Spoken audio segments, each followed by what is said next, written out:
अस्सलामुअलैकुम, मैं हूँ सलमा। वेलकम टू पोला शाही किचन में। आज आपके लिए लेकर आई हूँ हमारे गांव की स्पेशल रेसिपी बल्लर फली का कच्चा चाय। ये बहुत ही टेस्टी बनकर है। आप चिकन मटन बीफ का सालन खा कर बोर हो चुके हैं तो आप इस तरह से कच्चा चार बनाकर खाएंगे तो इंशाल्लाह पेट भर कर खाएंगे। आप अपने घर वालों को इस तरह से बल्लर फली का कच्चा चार बनाकर देंगे तो आपकी बहुत ही तारीफ़ करेंगे। आपको बार बार यही बनाने के लिए बोलेंगे, अपने घर वालों के फेवरेट बन जाएंगे। आपको ये मेरी रेसिपी अच्छी लगी तो please like share subscribe hype कीजिए। चलिए ये रेसिपी किस तरह से बनाते ही देखेंगे। बिस्मिल्लाहिर्रहमानिर्रहीम। पल्लर फली के दानों को फर्स्ट आप पाक कर लीजिए। पाक करके होने के बाद एक बार अच्छी तरह से वॉश कर लीजिए। आप दाने कितने पसंद से खाते हैं आपको उतने दाने ले लीजिए। आपको नहीं मालूम हुआ तो मैं आपको किस तरह से डालना है दिखाती हूँ। फर्स्ट आप खाने की इस तरह से प्लेट ले लीजिए। प्लेट लेकर होने के बाद हाथों की मदद से बल्लर फली के दानों को आपको मुट्ठी भर भर के इस तरह से 7 मुट्ठी ले लीजिए। बल्लर फली का कच्चा चार बहुत ही टेस्टी बनेगा। सेम आपको इसी तरह से मुट्ठी भर भर के 7 मुट्ठी ले लीजिए। चलिए अब हम इसका मसाला देख लेंगे। मैं आपको दानिया का कच्चा चार का मसाला पानी के मेजरमेंट के हिसाब से दिखाने जा रही हूँ। मसाला ना तो कम होगा ना तो ज़्यादा होगा। आपके पास कौन सा पानी का गिलास है वो पानी का गिलास लेकर इस तरह से पानी फुल ले लीजिए। चाय के कप से 2 कप पानी ले लीजिए। मसाला ना तो कम होगा ना तो ज़्यादा होगा, मसाला करेक्ट आएगा। चलिए चार का मसाला देख लेंगे। लहसुन के कलियां 20 ले लीजिए। ये साइज़ के लहसुन के कलियां हैं तो आप 20 ले लीजिए। मीडियम साइज़ के हैं तो 25 कलियां ले लीजिए। छिलकों को बिल्कुल भी मत उतारिए। छिलके के जोड़ आप इस तरह से 20 लहसुन के कलियां ले लीजिए। 2 हरी मिर्चा ले लीजिए। तेज़ ले लीजिए 2 हरी मिर्चा इस तरह से।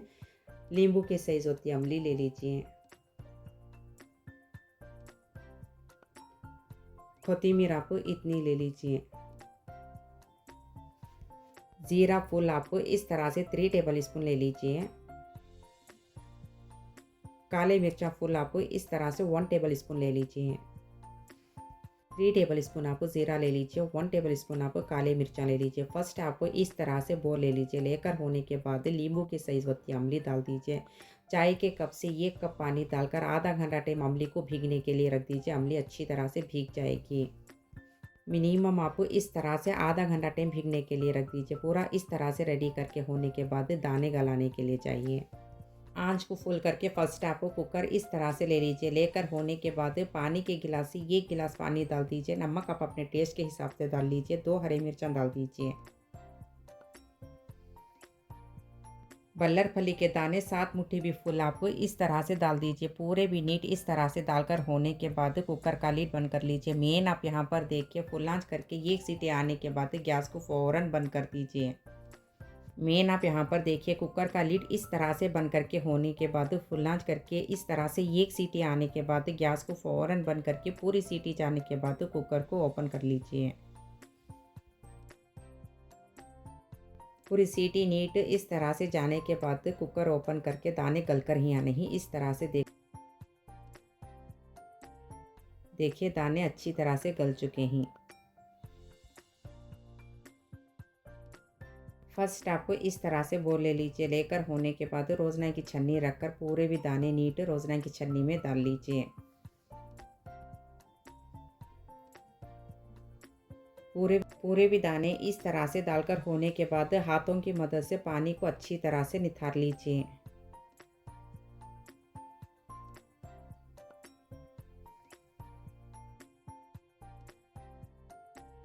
हरी मिर्चा को आप इस तरह से सेपरेट उठा लीजिए। दाने इस तरह से गल के होने के बाद चार और दानों को बघारने के लिए चाहिए। चार का पानी 100% भी ठंडा होने के लिए रख दीजिए। तब तक हम दानिया का मसाला देख लेंगे। दाने बघारने के लिए आप ये स्पून से मेजर करके तेल ले लीजिए। ना तो कम ना तो ज़्यादा होगा। फुल आप इस तरह से 9 टेबल स्पून आप तेल ले लीजिए। 9 टेबल स्पून आप तेल ले लीजिए। प्याज आप ये साइज़ के है तो 6 डलियाँ ले लीजिए। बड़ी प्याज ही तो 4 डलियाँ ले लीजिए। देखिए आप ये साइज़ की ही तो प्याज आप 6 डलियाँ ले लीजिए। बड़ी प्याज ही तो 4 डलियाँ ले लीजिए। प्याज आप इस तरह से बारीक काट लीजिए। आपको प्याज कितनी बारीक काटती दानिया का चखना उतना ही टेस्टी बनेगा। सेम आपको इसी तरह से बारीक काट लीजिए। प्याज को आप सेम इसी तरह से काट लीजिए। राम तिल आप इस तरह से ले लीजिए, ये आपको ज़ीरे की जैसी लगेगी। दानिया का चखना बहुत ही टेस्टी बनेगा। मैं आपको किस तरह से डालना है दिखाती हूँ। सेम आप इसी तरह से राम तिल ले लीजिए, इसका दानिया का चखना बहुत ही टेस्टी बनेगा। मैं आपको किस तरह से डालना है दिखाती हूँ। लहसुन के कलियाँ 30 ले लीजिए, आपको छिलके उतार कर। ये साइज़ के है तो लहसुन की कलियाँ 30 ले लीजिए, मीडियम साइज़ के है तो 30-5 ले लीजिए। छिलके बिल्कुल भी मत डालिए, छिलके उतार कर आपको इस तरह से ले लीजिए। 5 सूखी मिर्चा ले लीजिए, खतीमीर आपको इतनी ले लीजिए, खतीमीर आपको इतनी ले लीजिए। फर्स्ट आप कढ़ी इस तरह से ले लीजिए। कढ़ी 100% भी गर्म होने के बाद आंच को फ़ौरन स्लो करके आप राम तिल डाल दीजिए इस तरह से। आँच में ही भून लीजिए, फुलना बिल्कुल भी मत कीजिए। राम तिल इस तरह से डालकर होने के बाद आप इस तरह से मिलाते रहिए। टाइम देख लीजिए, टाइम देखकर 3 मिनट आप भूनते रहिए। चलिए 3 मिनट हो चुके हैं। टाइम देखकर 3 मिनट होने के बाद गैस को फ़ौरन बंद कर दीजिए। तिल अच्छी तरह से भून चुके हैं। इस तरह से भून के होने के बाद गैस को फ़ौरन बंद कर दीजिए। मेन आप यहाँ पर देखिए, तब का तब पीसने के लिए मत चाहिए। 100% भी ठंडा होने के लिए रख दीजिए, उसके बाद में हम पीस लेंगे। आपको तब का तब पीसने के लिए मत चाहिए। तिल को 100% भी ठंडा होने के लिए रख दीजिए, उसके बाद में हम पीस लेंगे। फर्स्ट आप मिक्सी का इस तरह से जार ले लीजिए। लेकर होने के बाद कपड़े की मदद से जार को पाक पोंछ लीजिए। पानी आप थोड़ा भी मत रहने दीजिए, इस तरह से जार को सूखा पोंछ लीजिए। पोंछ के होने के बाद तिल को डाल दीजिए। मेन आप यहाँ पर देखिए, पूरी भी तिल पाउडर मत बनाइए। 50% बारीक पीस लीजिए, 50% मोटी मोटी ही रहने दीजिए। चलिए अब हम इसे पीस लेंगे।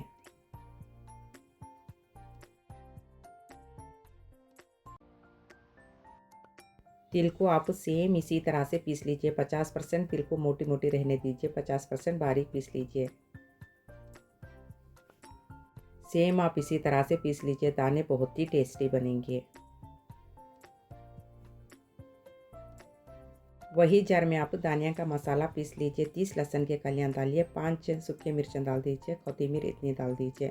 मेन आप यहाँ पर देखिए, पूरा मसाला नीट इस तरह से डालकर होने के बाद आप पानी थोड़ा भी मत डालिए। आपकी जार में कितना बारीक होता आप उतना बारीक पीस लीजिए, पानी आप थोड़ा भी मत डालिए। चलिए अब हम इसे पीस लेंगे।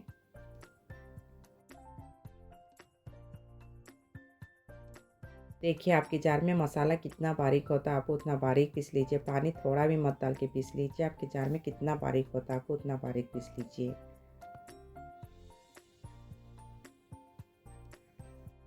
पीस के होने के बाद पूरा मसाला एक बोल में नीट इस तरह से निकाल के रख के होने के बाद दाने बघारने के लिए चाहिए। आपके पास कौन सी कटोरी है, वो कटोरी से मेजर करके आपको ये कटोरी फुल आपको दाने इस तरह से सेपरेट निकाल के रख लीजिए। तो वही जार में 4 का मसाला पीस लीजिए। 3 टेबल स्पून आप ज़ीरा डालिए, 1 टेबल स्पून आप काले मिर्चा डालिए,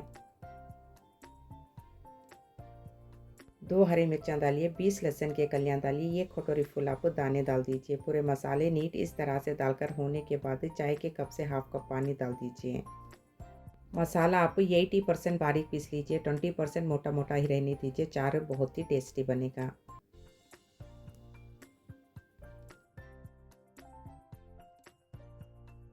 देखिए आपको इस तरह से मसाला 80% बारीक पीस लीजिए, 20% मोटा मोटा ही रहने दीजिए। चार बहुत ही टेस्टी बनेगा। सेम आपको इसी तरह से पीस लीजिए। फिर से आपको चाय के कप से हाफ कप पानी डाल दीजिए। लास्ट में आपको इस तरह से कोथिमीर डालिए। कोथिमीर डालकर होने के बाद 2 या 3 फेरे फिरा लीजिए। कोथिमीर को आपको मोटा मोटा ही रहने दीजिए। चाय बहुत ही टेस्टी बनेगा, ज़्यादा बारीक मत पीसिए।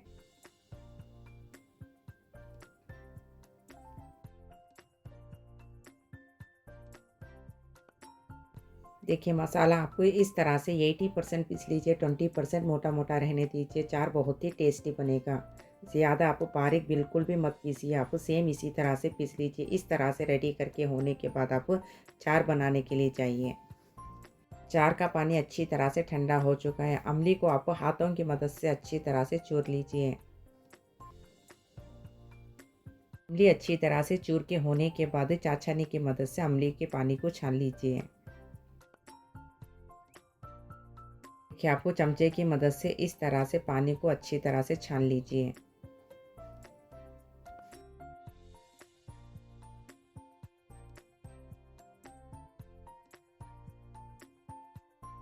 देखिए आपको नीट इस तरह से छान लीजिए। पूरा भी अमली का पानी नीट इस तरह से निथार के होने के बाद आप पीसा हुआ मसाला डाल दीजिए। आपको थोड़ा मसाला होना तो सेपरेट उठा के साइड में रख लीजिए। पूरा मसाला नीट इस तरह से डालकर होने के बाद जार में फिर से आप चाय के कप से 1 कप पानी हिला के इस तरह से पाक पोंछ के डाल दीजिए। पूरा मसाला डाल के होने के बाद हाथों की मदद से अच्छी तरह से मिला लीजिए। पानी में पूरा मसाला अच्छी तरह से मिले तक मिला लीजिए।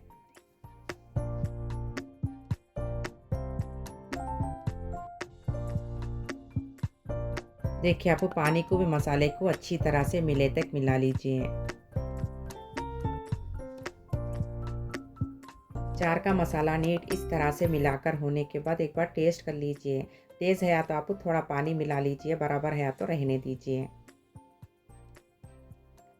इस तरह से टेस्ट करके होने के बाद आप सर्व कर लीजिए।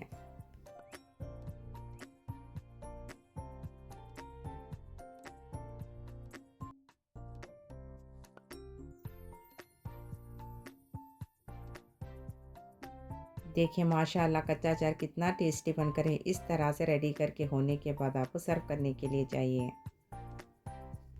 दाने बघारने के लिए पूरे मसाले इस तरह से रेडी करके होने के बाद आप दाने बघारने के लिए जाइए।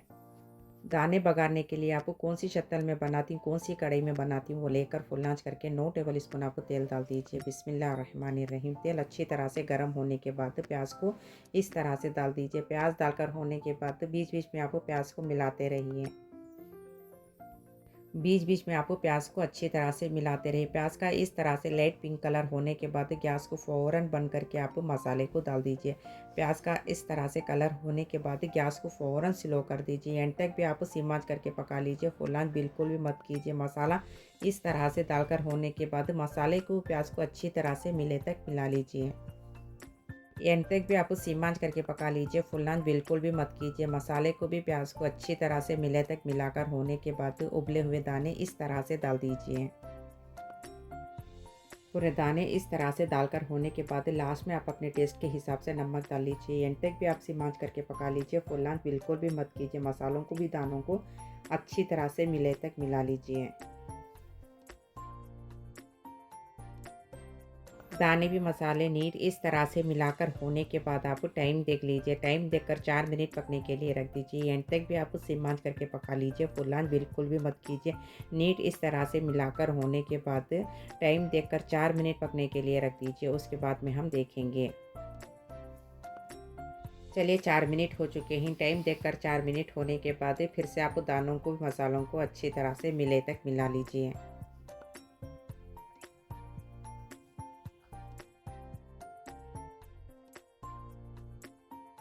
देखिए आपको अच्छी तरह से मिलाकर होने के बाद तिल का भुट्टा स्पून की मदद से फुल इस तरह से 5 टेबल स्पून आप डाल दीजिए। गिन के आप 5 टेबल स्पून आप इस तरह से डाल दीजिए। तिल का भुट्टा नीट इस तरह से डालकर होने के बाद तिल का भुट्टा दाने अच्छी तरह से मिले तक मिला लीजिए।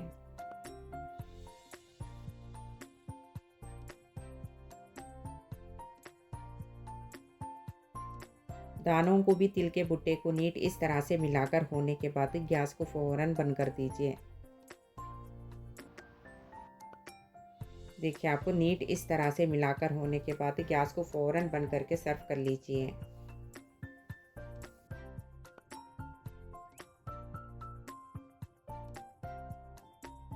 देखिए माशाल्लाह बल्लर के दाने कितने टेस्टी बनकर हैं। चलिए अब हम इसे सर्व कर लेंगे।